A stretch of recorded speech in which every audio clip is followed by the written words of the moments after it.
भारतीय रेल्वेच्या इतिहासात आजचा दिवस सुवर्णाक्षरांनी नोंदवला गेलाय। देशानं हरित वाहतूक व्यवस्थेकडे आणखीन एक मोठं पाऊल टाकलंय। पंतप्रधान नरेंद्र मोदी यांच्या हस्ते हरियाणातील जिंद रेल्वे स्थानकावरून देशातील पहिल्या हायड्रोजन फ्यूल सेल ट्रेनला हिरवा झेंडा दाखवण्यात आला। डिझेल नाही, ओव्हरहेड वीज नाही, तरीही ही ट्रेन धावणार आहे। नेमकं काय आहे तंत्रज्ञान, काय आहेत या ट्रेनची वैशिष्ट्य, पाहूयात पुढारी न्यूजचा हा स्पेशल रिपोर्ट।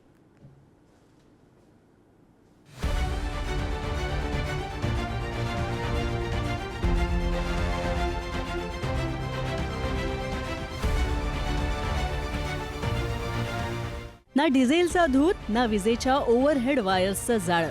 ही आहे नव्या भारताच्या हरित भविष्याची नवीन रेल्वे। भारतीय रेल्वेने पर्यावरणपूरक वाहतुकीच्या दृष्टीने ऐतिहासिक पाऊल टाकलंय।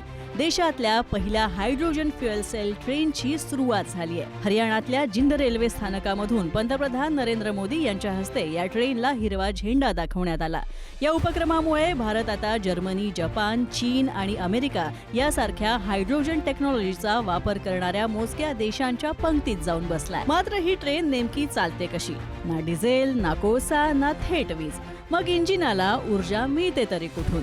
याचं उत्तर आहे हायड्रोजन फ्युएल सेल टेक्नॉलॉजी। या प्रणालीमध्ये हायड्रोजन आणि ऑक्सिजन यांच्या रासायनिक अभिक्रियेमधून वीज तयार होते आणि याच विजेवर ट्रेन धावते। विशेष म्हणजे या प्रक्रियेमध्ये कार्बन उत्सर्जन होत नाही। इंजिनामधून बाहेर पडते ती केवळ पाण्याची वाफ आणि त्यामुळे ही ट्रेन जवळपास शून्य प्रदूषण निर्माण करते। आणखी एक महत्त्वाची बाब, ही ट्रेन विद्यमान रेल्वे रुळांवरच धावते आणि त्यामुळे वेगळ्या ट्रॅकची गरजच नाहीये। 1200 किलोवॅट क्षमतेची hydrogen fuel cell propulsion technology, 10 डब्यांची रचना, एकाच वेळी 682 प्रवासी वाहून नेण्याची क्षमता, कमाल वेग आहे ताशी 75 किलोमीटर।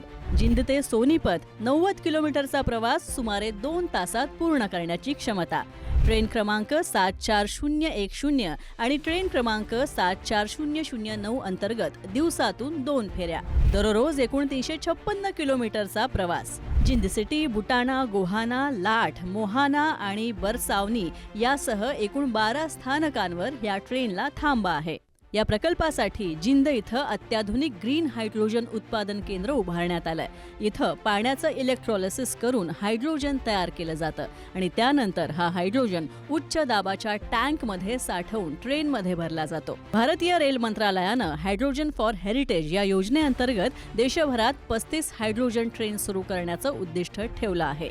सुरुवातीला एका नव्या ट्रेनसाठी सुमारे 150 कोटी रुपयांचा खर्च अपेक्षित होता, पण विद्यमान डिझेल ट्रेनचं रूपांतर करून त्याला हायड्रोजन तंत्रज्ञान बसवण्यात आलं। हा खर्च कमी होऊन 111.83 कोटींवर आला।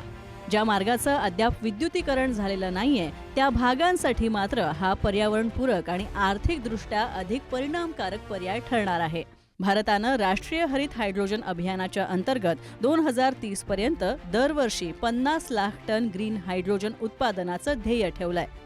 देशातील पहिला हायड्रोजन ट्रेनचा शुभारंभ हा केवळ रेल्वे क्षेत्रातील तांत्रिक बदल नाही, तर स्वस्त ऊर्जा, स्वच्छ ऊर्जा आणि शाश्वत विकास याबरोबरच आत्मनिर्भर भारताच्या दिशेने टाकलेलं महत्त्वाचं पाऊल आहे। हरित ऊर्जेवर धावणारी ही ट्रेन भविष्यातील भारतीय रेल्वेची नवीन ओळख ठरणार का, याकडे आता सगळ्यांचं लक्ष लागलंय।